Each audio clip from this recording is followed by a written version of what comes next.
Smart Ahmednagar news. Amalner पोलिसांनी chain snatching करणारे चोरटे पकडले। दिनांक 6/10/2025 रोजी सकाळी 11 वाजण्याच्या सुमारास सरुबाई शहादेव दैफळे राहणार घोळेवाडी तालुका पाटोदा जिल्हा बीड हे त्यांच्या बीडनगर हायवे रोडवरील हॉटेल समर्थ येथे काउंटरवर असताना अनोळखी 4 चोरट्यांनी त्यांच्या हॉटेलवर येऊन त्यांच्या गळ्यातील सोन्याचे दागिने हिसकावून घेऊन त्यांनी आणलेल्या हुंदाई ओरा कार क्रमांक MH42 S1820 कारने पळून गेले होते। त्यावरून सरुबाई दैफळे यांच्या फिर्यादीवरून पोलीस स्टेशन अंमळनेर येथे गुन्हा दाखल करण्यात आला होता व गुन्ह्याचा तपास सहाय्यक पोलीस निरीक्षक हिंगे व सहाय्यक पोलीस निरीक्षक सपकाळ यांच्या मार्गदर्शनाखाली पोलीस उपनिरीक्षक कृष्णा चव्हाण, सतीश तरटे, योगेश बहिरवाळ, श्याम खाडे हे करीत होते। गुन्ह्यात वापरलेली हुंदाई कार ही भडकेल शिवारात मिळून आल्याने सदर कारच्या नंबरवरून यातील अनोळखी चोरट्यांचा शोध घेण्यात आला, परंतु सदर चोरटे हे इंदापूर तालुक्यातील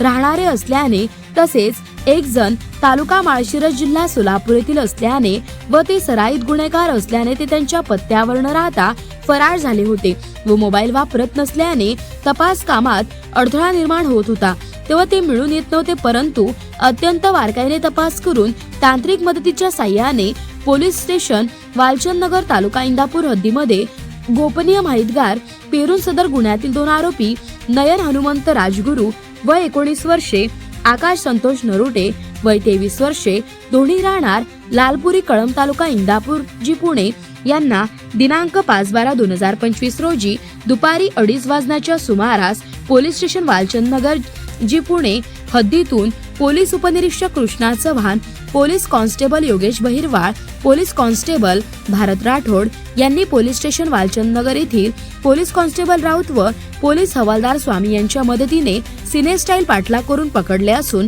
त्यांना पोलीस स्टेशन अमळनेर येथून आणून अटक करण्यात आलेली आहे। सदरच्या दोन्ही आरोपींना दिनांक 6/12/2025 रोजी प्रथम वर्ग न्यायालय पाटोदा येथे पोलीस कस्टडी रिमांडसह हजर केल्याने न्यायालयाने त्यांना दिनांक 9/12/2025 रोजी पर्यंत पोलीस कोठडी सुनावलेली आहे। पोलीस कोठडीमध्ये सदर आरोपींकडून गुन्ह्यातील चोरीस गेलेला मुद्देमालाबाबत विचारपूस करून सोन्याचे चांदीचे दागिने हस्तगत करण्यात येणार आहे, तसेच त्यांच्या फरार साथीदाराबाबत माहिती काढणे आहे। तसेच सदर गुन्ह्याचा पुढील तपास सपोनी सपकाळ यांच्या मार्गदर्शनाखाली पोलीस उपनिरीक्षक कृष्णा चव्हाण, सतीश तरटे, योगेश बहिरवाळ, श्याम खाडे हे करीत आहे। प्रतिनिधी गोरख दहिफळे।